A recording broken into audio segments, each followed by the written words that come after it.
Kitchen gadgets can be useful, fun, and just plain daft, but I love them and I've reviewed dozens, if not hundreds on this channel. But when I look through the comments section, I often find someone saying, "Dave, just use a knife." So today I'm going to be testing out 7 of my kitchen gadgets to find out which is quicker, the kitchen gadget or the knife. The first one we're going to try is this really cool tomato cutter.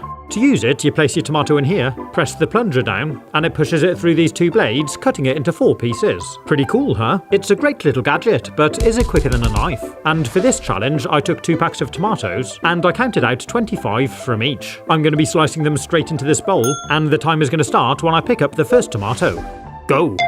Although I really do like using this kitchen gadget, it can be a little bit cumbersome. If the tomato's a bit soft, sometimes it just squidges it, rather than pushing it through the cutter. And of course you're also limited to the size of tomato you can cut with it. But I really like it if you want to just cut up a few tomatoes for your salad, or you can use it for grapes and have them on your breakfast cereal. So cutting all these took exactly 1 minute and 40 seconds. Let's see how we get on with a knife. I am cutting them into 4 pieces again, not just in halves, and to save a bit of time, I'm actually just going to leave them on the chopping board. And I'm trying to be fast, but careful, so I don't cut my fingers. And this time, it took me 2 minutes and 16 seconds. That's a whole 36 seconds longer just to cut 25 tomatoes. That's quite significant and a big win for the kitchen gadget. Have you ever seen one of these gadgets? It's got these 6 blades side by side, and it's designed for cutting up bananas. For this test, I'm going to start with 2 peeled bananas, and we'll see how long it takes to slice them. The clock starts when I pick up the first banana, and you can see it really does appear to be quite quick with this gadget. Because the banana's so soft, it slices through effortlessly. And there we go, it took a total of 17 seconds. And what I like is that the pieces are cut to a really uniform thickness. So let's see how it compares to using a knife. This time I'm using this smaller knife, and let's start. There's going to be a bit more variation with the thickness of my slices. It's a balance between speed and accuracy. But there we go, it's taken a total of 23 seconds. That's about 35% more time. But I would argue that it's probably easier to clean a knife than this kitchen gadget. Next I want to try something a little bit different. I want to see how this automatic potato peeler compares, not to a knife, but to one of these manual hand peelers. So I took a pack of potatoes, and I sorted them out into 2 piles of roughly the same sizes. We're going to start with the Roto Express automatic potato peeler. This thing really is a cool gadget. It comes with a power transformer, and you plug it into the back of the unit here. To use it, you lift up the top spike, push the potato down onto these bottom spikes here on the rotating plate, slide the top spike back down into the potato, then lift up this cutting arm. Press the button, and leave it to do its thing. As the potato rotates, the cutting arm works its way down from the top all the way to the bottom, and it removes the skin as it goes. How cool is that? And when it reaches the bottom, it turns itself off. So I worked my way through all the potatoes, and to do all 6, it actually took 3 minutes and 51 seconds. And if we take a closer look at one, there's these really uniform markings all the way down, but the top and the bottom do still have some skin which the peeler wasn't able to remove. To get this off, you'd have to use a hand peeler afterwards. But I do love this pile of peelings. So let's do the same test again with a manual peeler. This is a pretty boring task, and personally I prefer these kinds of peelers. But I wanted to use this one because it's more like a knife. I worked my way through all 6, and unbelievably it actually took me 3 minutes and 46 seconds. That's 5 seconds quicker than the electric peeler. How close was that? And now I'm going to put all these potatoes to a good use with the next gadget. We're going to test out this French fry cutter. So I took it out of the box, removed the packaging and assembled it. Here you go, you can see how it works. It's this long plunger which pushes the potatoes through this clever cutting blade. So let's see how long it takes to do all 6 potatoes. I'm putting a chopping board at the front to catch them, and the timer starts when I pick up the first potato. Place it in and push the lever.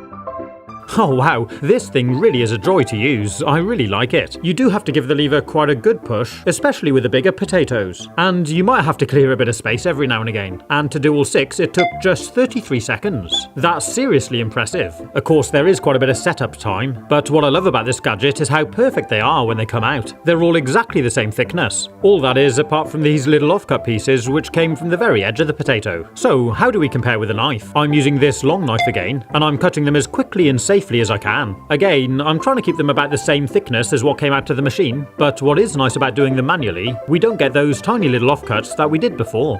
So I worked my way through all 6, and it took me a total of 2 minutes and 17 seconds. Well, that's clearly a big victory for the gadget. That's over 400% longer. Next I'm going to try out this herb mincer. It's got these 6 circular cutting discs inside, which roll over the herbs to chop them all up. And for this experiment I'm using 2 coriander plants. So I chopped all this one off to give me a nice big handful, and I'm going to start the timer the moment we start cutting. To be fair, this gadget does work really well, and it only takes a number of seconds really, before it's all looking pretty finely chopped. There we go, 15 seconds and it's all done. It's super easy and it's generally chopped it up really well. So let's try it again using a knife. I put another big handful on this chopping board and let's go. Again, I'm trying to cut as quickly as I can here, but of course keeping safe, and I'm certainly not a professional chef. I'd say my knife skills are kinda mediocre, and to chop all of this up, it's taken me 27 seconds. That's nearly twice as long, and if we take a look, it's definitely not as finely chopped as it is with a mincer, so I'd say that's another win for the kitchen gadget. Next we're looking at garlic, and I'm going to see how this kitchen gadget compares to a knife. To use it, the plastic casing opens up, and you can see these blades that spin inside. You can slide the whole assembly out of the case to make it easier to clean, and you can also see how it works. Turning these wheels spin the gears, which turn the blades. So let's try it out. The first thing I did was split this bulb open, and I'm putting together 3 pairs of similar sized cloves, a large one, medium one and small one, then peeling them, and we'll test out the kitchen gadget first. I'm putting all 3 cloves inside, then shut the door, and you just roll it back and forward over the work surface. This makes the blades inside spin, which chops it all up. And after just a few seconds of rolling it back and forward, the whole thing's full of chopped up garlic. The whole process only took 21 seconds, but I suppose we should add a few more seconds for emptying it out. Now, let's try it with a knife. I find it quite cumbersome trying to chop all of this with a knife, and to be honest, I think I'd tend to mash it with a fork. I kept slicing back and forward over it all to try and make it nice and small, and that's taken me 1 minute and 11 seconds, so significantly longer. And if we have a look to see how it compares, the stuff from the kitchen gadget was cut up a lot finer. Definitely a win for the chopper. Next we're going to try this hot dog spiralizing cutter. I'm opening up this pack of 4 jumbo hot dogs, and we're going to try 2 in the gadget, then I'll try doing the other 2 with a knife. So we place one into the gadget, give it a little push down, then close the top and give it a squeeze. Open it up again, and carefully try to roll and pull out the sausage. They do get stuck in there a bit. I did exactly the same with the other one.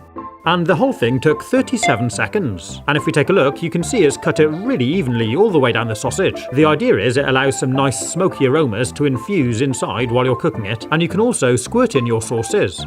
Oh, how good does that look? So let's try it with a knife. You do need to be really careful not to cut all the way through. I'm just holding the blade about halfway into the sausage at a slight angle, then rolling it down the chopping board. You have to keep repositioning it as you roll it towards you, and try to keep the blade cutting at an even depth. So that's the first one done, and with the magic of editing, we'll take a look at it while I cut the second. It's come out really well, to be fair. The spiral's nice and even, but there's definitely more room for error using a knife, because you could easily cut through it by mistake. But let's go back to see how long it took to cut them both.